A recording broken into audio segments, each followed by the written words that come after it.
ஆவாரம்பாளையம் பகுதியில் இன்றைக்கு பாரதிய ஜனதா கட்சியின் சார்பாக போட்டியிடக்கூடிய வேட்பாளர் அண்ணாமலை அவர்களை ஆதரித்து பரப்புரை செய்து கொண்டிருந்தார்.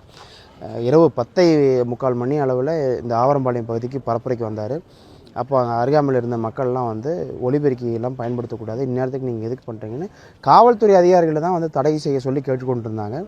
அப்போ அண்ணாவுடைய கண்ணலசைவில் அங்கே திரண்டிருந்த இந்த பகுதியினுடைய பாரதிய ஜனதா கட்சி பொறுப்பாளர்கள் அவரோட சேர்ந்தவங்களெல்லாம் சேர்ந்து அந்த 5 பேரையும் அடித்து ஓட விரட்டிட்டாங்க.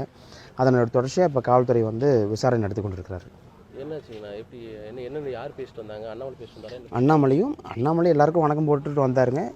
கூட இருந்தவர் வந்து வருகிற 19ஆம் தேதி நம்மளுடைய உணர்வுகளை தாமரை சின்னத்தில் செலுத்தி தலைவரை வெற்றி பெற செய்யணும்னு சொல்லி கேட்டு வந்தாங்க. இதுவும் ஒரு வகையான பிரச்சாரம் தான். முழுக்க வந்து தேர்தல் விதிமுறை மீறல் தான். இப்போ எவ்வளோ பேர் வந்தாங்க? எப்படி யாரெல்லாம் அடிபட்டாங்க? இந்த கட்சிக்காரர் அடிபட்டாங்களா? திராவிட முன்னேற்ற கழகத்தைச் சேர்ந்த ஒரு 5 பேர் வந்து அடிபட்டு மருத்துவமனைக்கு அழைத்து செல்லப்பட்டிருக்கிறாங்க. அடித்தவங்க எல்லாமே பாரதிய ஜனதா கட்சியினுடைய பொறுப்பாளர்கள், தொண்டர்கள் தான். எப்படி பார்க்குறீங்க கோயம்புத்தூர் மக்கள்? இல்லை, இது பாரதிய ஜனதா வெற்றி பெற்றால் இந்த கோவை மண் எந்த அளவுக்கு மதவாதத்தினுடைய கைக்குள்ளே போகும் அப்படின்றதுக்கு இது மிகச்சிறந்த ஒரு உதாரணம். எல்லாமே ஒரு 20 வயது 21 வயது மதிக்கத்தக்க இளைஞர்கள் முழுக்க மது போதையில் இருந்தாங்க. இன்றைக்கி முழுமையான மது போதையில் நம்முடைய குழந்தைகள் நம்ம எப்படிலாம் ஆகக்கூடாதுன்னு நினைப்போமோ அந்த மாதிரியான ஒரு தோற்றத்தில் பாரத் மாதா கி ஜெய் அப்படின்ற மாதிரியான முழக்கத்தை எல்லாம் போட்டு நின்று கொண்டிருக்கிறாங்க. இது வந்து அருவருக்கத்தக்கது. நிச்சயமாக தமிழக மக்கள் பாரதிய ஜனதாவை இந்த மண்ணிலிருந்து ஓட விரட்டி எடுக்கணும். அதற்கு இந்த சம்பவமே ஒரு உதாரணம். ஜெயிக்கிறதுக்கு முன்னாடி இது போன்ற விதிமீறல்கள், அத்துமீறல்கள், தாக்குதல் எப்படி பார்க்குறீங்க? இல்லை, நான் அதை தான் சொன்னேனே.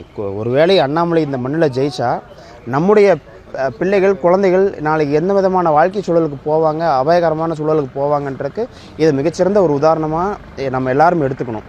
அதனால் முழுக்க பாரதிய ஜனதா இந்த மண்ணில் வேரூன்றாமல் தடுக்கிறதுக்கான வேலைகளை நம்முடைய மக்கள் வருகிற 19ஆம் தேதி காட்டணுன்றதான் என்னுடைய நிலைப்பாடு. வந்து உங்களுக்கு பெரிய அளவில் ஒரு நெகட்டிவ் இம்பாக்ட் ஏற்படுத்திருச்சா? கட்டாயமாக இருக்குங்க.